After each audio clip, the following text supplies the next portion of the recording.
late afternoon sun, this ferocious artillery and naval bombardment was producing casualties on one side. He is saying, in effect, that you can lose a battle and still win the war. In the face of the public art operation. Journalism was now no longer a job for gentlemen. This was a hard-bitten crew of newsmen, hungry for a scoop and ready to cheat, bribe, and especially deadly for the people documenting it. At least 160 journalists, translators, and others who help with news gatherings. It is the deadliest period for reporters since the organization began keeping track in 1992.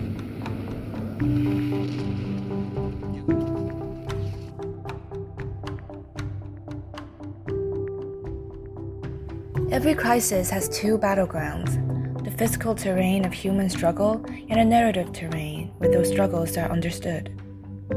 This is Frontlines and Headlines, a podcast that explores the role of media in documenting and shaping humanitarian crises. From Providence, Rhode Island, I'm your host, Coco Huang. In this episode, we will examine ethical considerations in international reporting, the concept of decolonizing journalism, and why collaborative, local-centric journalism matters more than ever. We're joined by Philip Kleinfeld, a reporter and editor at the New Humanitarian who covers conflicts primarily across sub-Saharan Africa. Here is our conversation.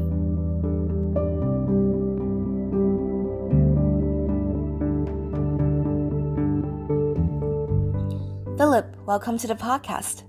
Thank you for having me. Sure, my pleasure. Do you want to start by telling us a bit more about what kind of reporting do you do? And just introducing the organization that you work for.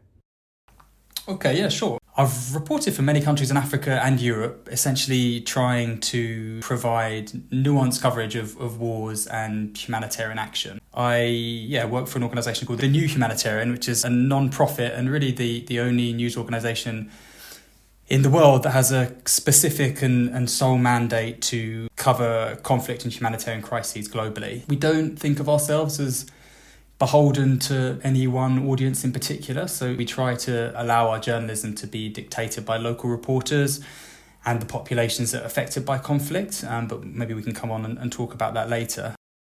So Philip, how did you get into this humanitarian news industry? What was your initial motivation, your story that led you to this quite unusual career path? I don't have an especially interesting backstory in terms of how I got into this. I covered news in the UK at the start of my career and I really hated it. I thought it was kind of mad that you have so many journalists devoted to covering either nothing or the same thing and no journalists going out and reporting back on what was happening in Sudan or DR Congo, whether that's kind of Britain's, in my case, role in it or otherwise. So the proximate trigger, though, for me wanting to cover and work on conflict was the 2015, or the so-called 2015 refugee crisis, right?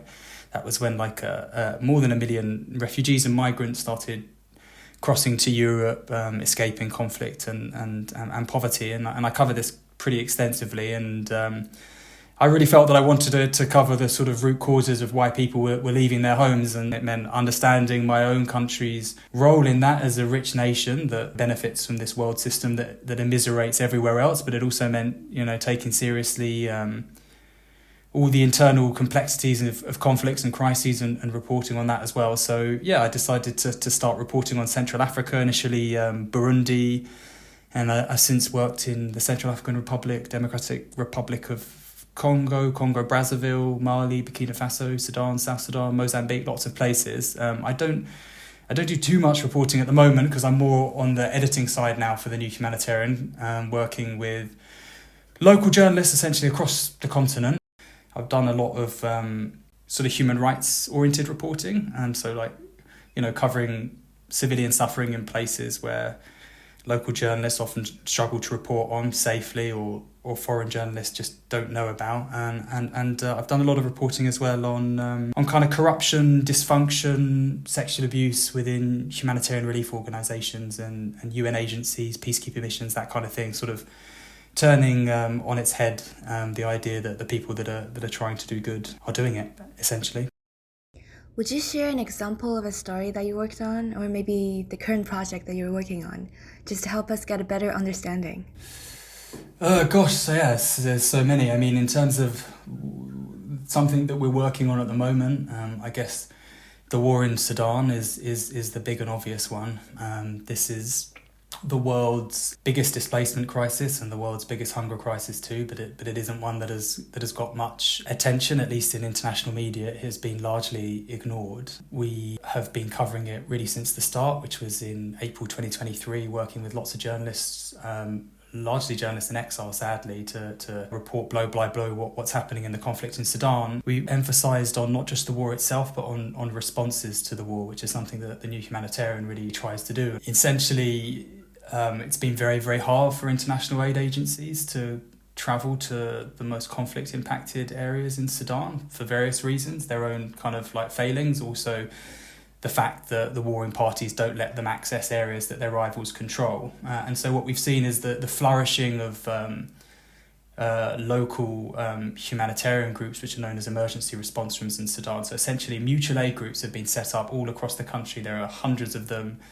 staffed by tens of thousands of volunteers, grew out of Sudan's pro-democracy movement. They are working to feed millions of people all over the country, educate children whose schooling has been disrupted by war. They're working to protect women and girls. They are doing all kinds of incredible things from the grassroots. So that's one thing that we're reporting on a lot at the moment. So I noticed that many of the countries like Sudan that you worked in are not the countries in which you have living experience. Like an anthropologist might live in a village for 20 years to get to know their culture and their political issues. But as a journalist, you travel to a lot of places in, a relatively short period of time. So I'm curious, how do you ensure that you develop a deep enough understanding for the community that you're reporting on? Well, yeah, I mean, that's a great question. And I would say that most journalists or foreign journalists that want to go and work abroad have to ask themselves that question.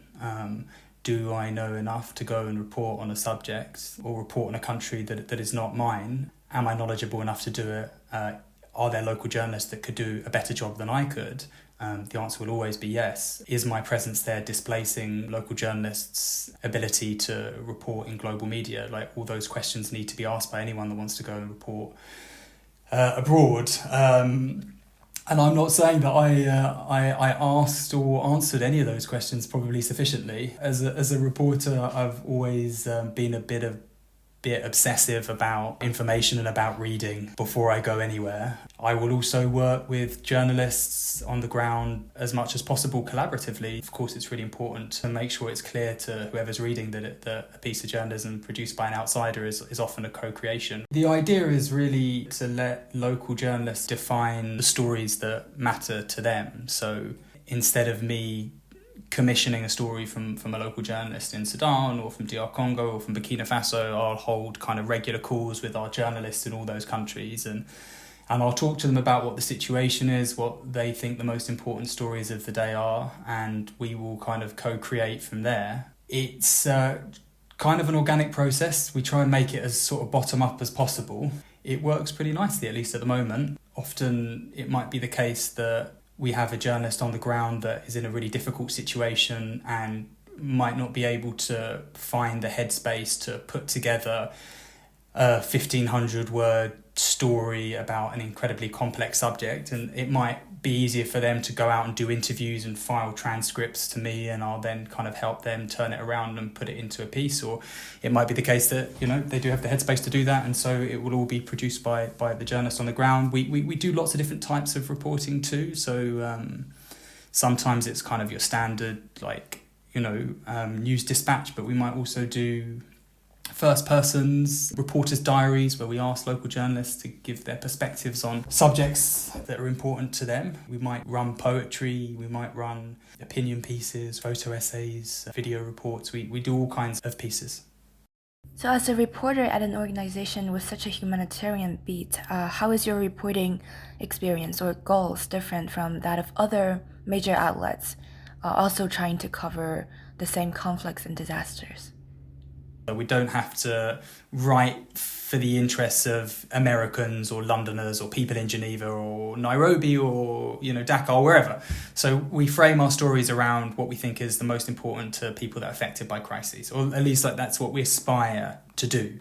And I think that immediately makes us slightly different to other news outlets, international media outlets. We try as much as possible to explain the historical and structural causes of conflicts and crises, whether that's local governance issues or whether that's the global systems that exploit and immiserate large parts of the world. And we report critically on the aid sector, right? So there's this kind of prevailing idea, obviously, the humanitarian sector rather is the sort of natural home for the world's do-gooders. They go to all these dangerous places and they help people less fortunate themselves. And we have a huge amount of respect for people that do humanitarian work, particularly in a local capacity. But an animating assumption for us at the same time is that this sector, the humanitarian sector, which spends billions annually, needs scrutiny like the banking sector might need scrutiny. We try to really question the whole edifice of humanitarian aid in our reporting, right? It is essentially a product of colonialism, right? It sort of papers over the cracks of a very exploitative world system. It can often neuter dissent against that system, and it helps the world's takers look like givers. So in terms of that, we're often trying to deconstruct and challenge the traditional aid sector. In terms of the form our journalism takes, I think, so we're trying to practice what has been called kind of decolonized journalism. I think that's really more an aspiration, though, within the team than something that we have achieved or could even, properly define. But essentially, it's some kind of attempt to decenter Western narratives from our reporting. We don't construct people as victims and nothing more. It's a kind of permanent flaw of a lot of coverage of conflicts, particularly in the global south, right? So a story on Congo, on DR Congo, might quote a Congolese person who has been a victim of a rebel group, but we will also, the analysts in that story who are telling us about what's happening might also be the same person who's telling us that they've been a victim. They might be the same person describing the dynamics of conflict, or at the very least, the analyst will be a Congolese analyst, not a Western analyst from Chatham House or whatever else, right? And our Middle East editor in particular has really kind of pioneered new forms of sort of inclusive storytelling within humanitarian contexts, right? So she's published really intricate projects explaining the economic turmoil in Lebanon through the WhatsApp messages of Lebanese people. She's also done a listening project in which Yemenis are given a kind of a forum in international media, at least, to contribute their own stories of how the war has impacted them. So this is about making sure that people that are affected by conflicts and crises actually become the journalists themselves. Thank you, Philip. I also came to realize that many of the subjects you interviewed could be vulnerable population or victims of conflicts. So could you share a little bit about how you handle sensitive or traumatizing topics with your interviewees? Firstly, being aware that the interviews that you do can be incredibly re-traumatizing for survivors, right? Being incredibly conscious of that is really the first step. Making sure that you have the consent of the person that you are interviewing, that they understand what their participation in the interview entails and means and what consequences it can possibly have. Making sure that the place where you're doing the interview is somewhere that they're comfortable, that is not putting them at risk. Thinking about who is in the room with you. You need to have a really sensitive and clearly worked through plan for source protection. And that includes how you're going to reach out to sources, how you're going to protect their data afterwards. Often people we interview, you'll see whole stories that we produce that don't have people's names on them, essentially, or have people's names made up. It's sadly kind of par for the course in our kind of world and the reporting that we do that most of our sources can't go on record to talk about the things that have happened to them. So like you said, in a traumatizing event, I suppose it might also be hard to even get in touch with your sources. Like many of the survivors might not want to go public or might not want to speak about it.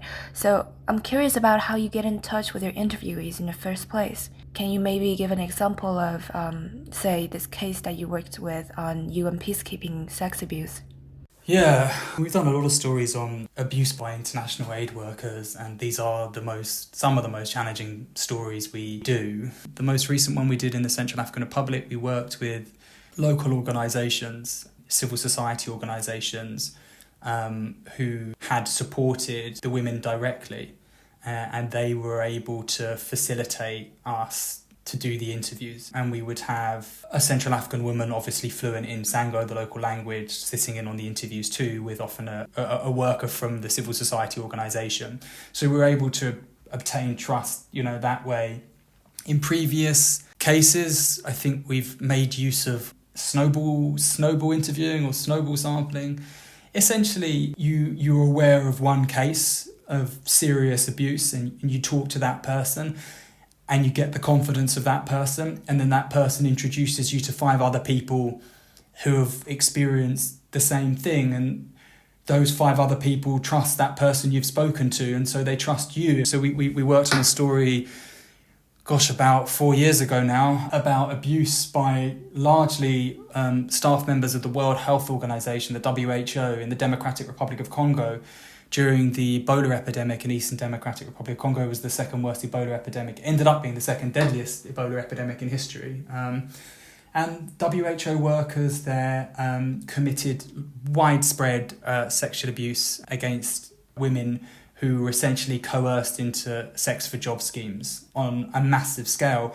I think it ended up being the worst sex abuse scandal in UN history, actually. When we did that reporting, I think it was this kind of snowballing effect that really allowed us to interview and speak to just so many women who'd survived this. So yeah, there's a mixture of different ways that it kind of transpires. Philip, in your opinion, what are the biggest challenges that the international media is facing today?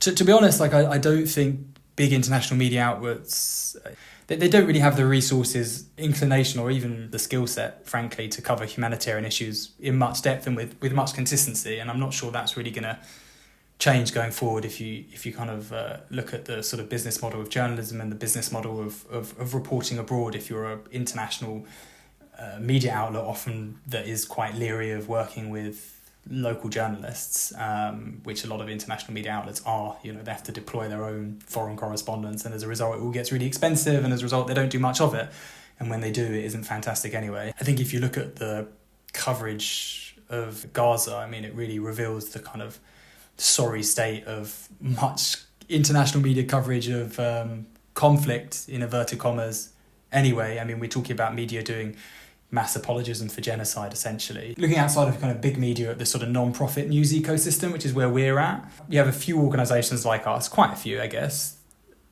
Not that many.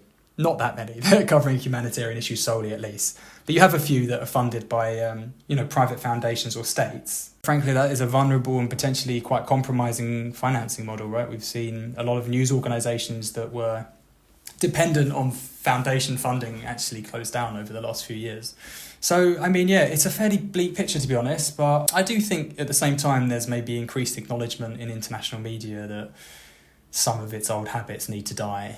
I think there's increased acknowledgement that local journalists should be given the opportunity to produce work consistently for global audiences. And I think you've seen in Gaza, the extraordinary work they've done under unbelievable duress. I think humanitarian journalism as a field too is something that is being increasingly kind of studied and written about, and the new Humanitarian, we're having a kind of active discussion about codifying the sort of ethics of humanitarian journalism as a field. Hopefully we can professionalise, and I think it's important because humanitarian crises and conflicts aren't going away, right? You've got the climate crisis, which is obviously worsening. You've got conflicts that are getting longer, more protracted, more complicated, more fragmented. Dozens of kind of fighting groups with different agendas in lots of different countries, outside powers making conflicts worse, big power rivalries, and also, horrible, devastating new technologies being used with essentially no regulation at all. And of course, there's this system we live in called capitalism that is obviously destroying the planet and immiserating billions of people in the process, and that obviously is the main source of humanitarian suffering the world over, and actually probably should lead us to question what a humanitarian crisis really even is. But none of these things are going away, essentially, so we do need people to cover them now more than ever, but we need people to cover them well. So yeah.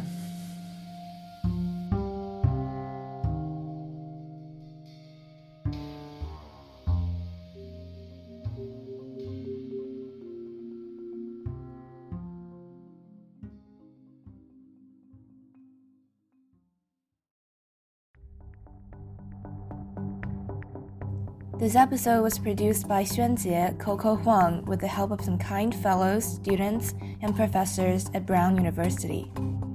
The music is by the Blue Dot Sessions. If you like this episode, stay tuned. We'll be back soon with a new episode of Frontlines and Headlines. Thank you for listening.